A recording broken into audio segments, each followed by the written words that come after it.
চায়ের দোকানে বসেছিলাম চা খাওয়ার জন্য। তো পাশাপাশি তার অনেকেই বসে। তো চায়ের দোকানদার হয়তো নতুন, তিনি চা বানিয়ে দিলেন। খাবারটা আমি যখন মুখে দিলাম আমার কাছেও খুব একটা টেস্টি মনে হয় নাই।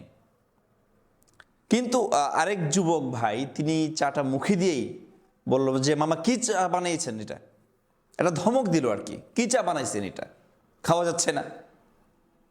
এই যে লোকসম্মুখে ধমক দেওয়া, এটা অনেকেই নিজের ক্রেডিট বলে মনে করে। অনেকেই বলে যে আমি ঠোঁটকাটা ভাই, যা বলার সামনাসামনি বলবো, পিছনে সমালোচনা করার লোক আমি নই। এটা খুব গর্ব করে বলে। এবং প্রতিটা সমাজে আমি দেখেছি অনেক লোক এরকম আছে যারা ঠোঁটকাটা পরিচয় দেয় নিজেদেরকে, যে সামনাসামনি বলি, পিছনে সমালোচনা করার লোক আমি নই। কিন্তু আল্লাহর কোরআনের আয়াত যদি আপনি দেখেন, ওয়াইলুল লিকুল্লি হুমাজাতিল লুমাজা, গীবত সামনে করলেও যা, পিছনে করলেও তা, দুইজনের জন্যই আল্লাহ তাআলা রব্বুল আলামিন ধ্বংস বলেছেন, ধ্বংস।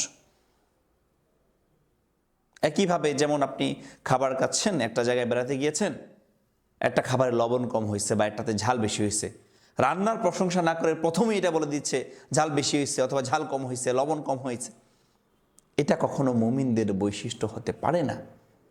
প্রিয় ভাইরা আমার, ইমাম শাফিঈ রহমতুল্লাহ আলাইহি বলেছেন, যদি কোনো ব্যক্তি অন্য ব্যক্তিকে সামনাসামনি উপদেশ দেয় যে ভাই আপনি এটা করলে মনে হয় ভালো হয়, ওইটা করলে মনে হয় ভালো হয়, ইমাম শাফিঈ রহমতুল্লাহ আলাইহি বলছেন কোনো ব্যক্তিকে যদি কেউ সামনাসামনি উপদেশ দেয়, সে তাকে পরিশুদ্ধ করলো না, বরং সে তাকে অপমানিত করলো।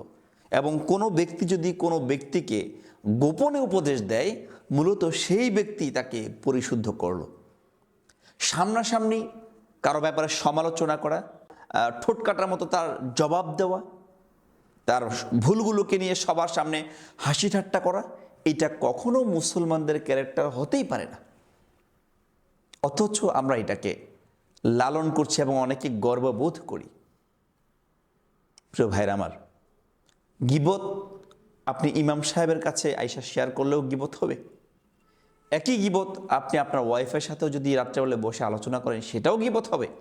আবার একই বিষয়টা যে করেছে তার সামনে সরাসরি বলাটা, এটাও গুনাহের কাজ হবে।